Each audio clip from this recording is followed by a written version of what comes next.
మాజీ deputy CM Dharmana Krishnadas మాజీ PA ఇంట్లో ఏసీబీ సోదాలు జరుగుతున్నాయి. మురళి సమక్షంలోనే అధికారులు ప్రాపర్టీని స్వాధీనం చేసుకుంటున్నారు. ఇప్పటివరకు బంగారు, వెండి ఆభరణాలతో పాటు రిజిస్టర్డ్ డాక్యుమెంట్స్ సీజ్ చేశారు. సాయంత్రం 5 గంటల తర్వాత పూర్తి వివరాలు ప్రకటించే అవకాశం ఉంది. పలుచోట్ల సోదాలు జరుగుతున్నప్పటికీ మురళి స్వగ్రామమైన దంతలోనే ఉన్నారు.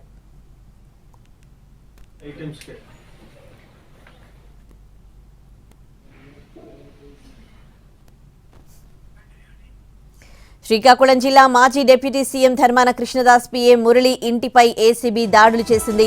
మురళి స్వగ్రామం లింగాల నాయుడులో సోదాలు జరుగుతూ ఉన్నాయి. ఆదాయానికి మించి ఆస్తులు ఉన్నాయనే ఆరోపణలతోనే తనిఖీలు నిర్వహిస్తూ ఉన్నారు.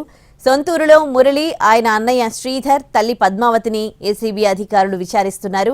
Murali medical and health departments లో ల్యాబ్ అసిస్టెంట్ గా పనిచేస్తున్నారు. గత 5 ఏళ్లు ప్రభుత్వ పీఏగా పనిచేశారు.